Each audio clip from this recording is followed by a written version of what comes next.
वित्त मंत्री निर्मला सीतारमण की अध्यक्षता में हुई जीएसटी परिषद की बैठक में कई अहम फैसले लिए गए।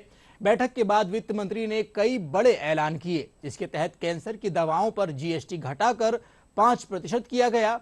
आइए देखते हैं इन फैसलों पर एक खास रिपोर्ट। वित्त मंत्री निर्मला सीतारमण की अध्यक्षता में होने वाली जीएसटी परिषद की 54वीं बैठक में कई अहम फैसले लिए गए। जीएसटी परिषद में केंद्र सरकार राज्यों के साथ मिलकर के जीएसटी से जुड़े मुद्दों पर फैसले लेती है। परिषद की बैठक में फैसला लिया गया कि देश में रिसर्च पर किए जाने वाले सरकारी और निजी किसी भी तरह के खर्च को जीएसटी के भार से मुक्त रखा जाएगा। वित्त मंत्री ने जीएसटी काउंसिल की बैठक के बाद जानकारी देते हुए कहा कि प्रधानमंत्री नरेंद्र मोदी ने खुद रिसर्च को जीएसटी से मुक्त रखने का सुझाव दिया, जिससे जीएसटी परिषद ने सर्वसम्मति से स्वीकार कर लिया। Funds given for research to universities and research centers which have been established by a law of the central government, to universities and research centers established by a law of the state governments, or those institutions which, as a third category, those institutions which have obtained income tax exemption can receive research funds both from public, which is government, and from private, and they shall not pay GST. They are exempted from paying the GST. Council की बैठक में जो अहम फैसले लिए गए उनमें cancer की 3 दवाओं पर जीएसटी 12% से घटाकर 5% कर दिया गया। नमकीन की कुछ श्रेणियों पर भी जीएसटी 18% से कम करके 12% कर दिया गया है। पर्यटन के लिए प्रयोग किए जाने वाले हेलीकॉप्टर सेवाओं पर अब 5% का जीएसटी लगेगा और चार्टर हेलीकॉप्टर सेवाओं पर 18% का जीएसटी लगता रहेगा।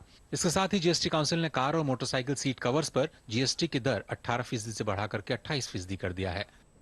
You will recall that in the budget we had cut down customs.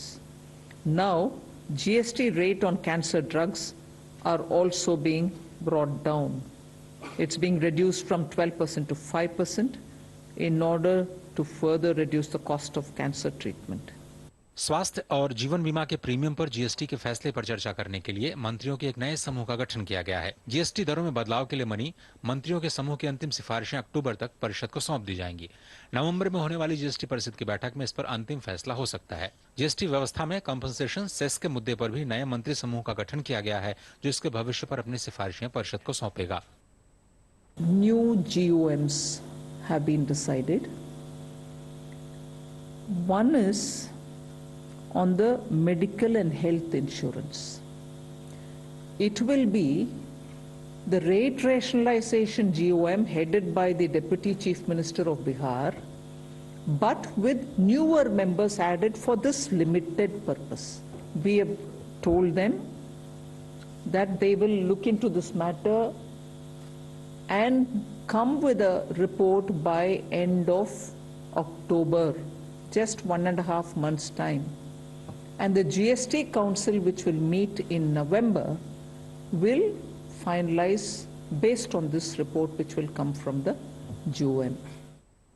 वित्त मंत्री ने बताया कि जीएसटी काउंसिल में ऑनलाइन गेमिंग और कैसीनो पर जीएसटी व्यवस्था के बारे में एक स्टेटस रिपोर्ट पेश की गई।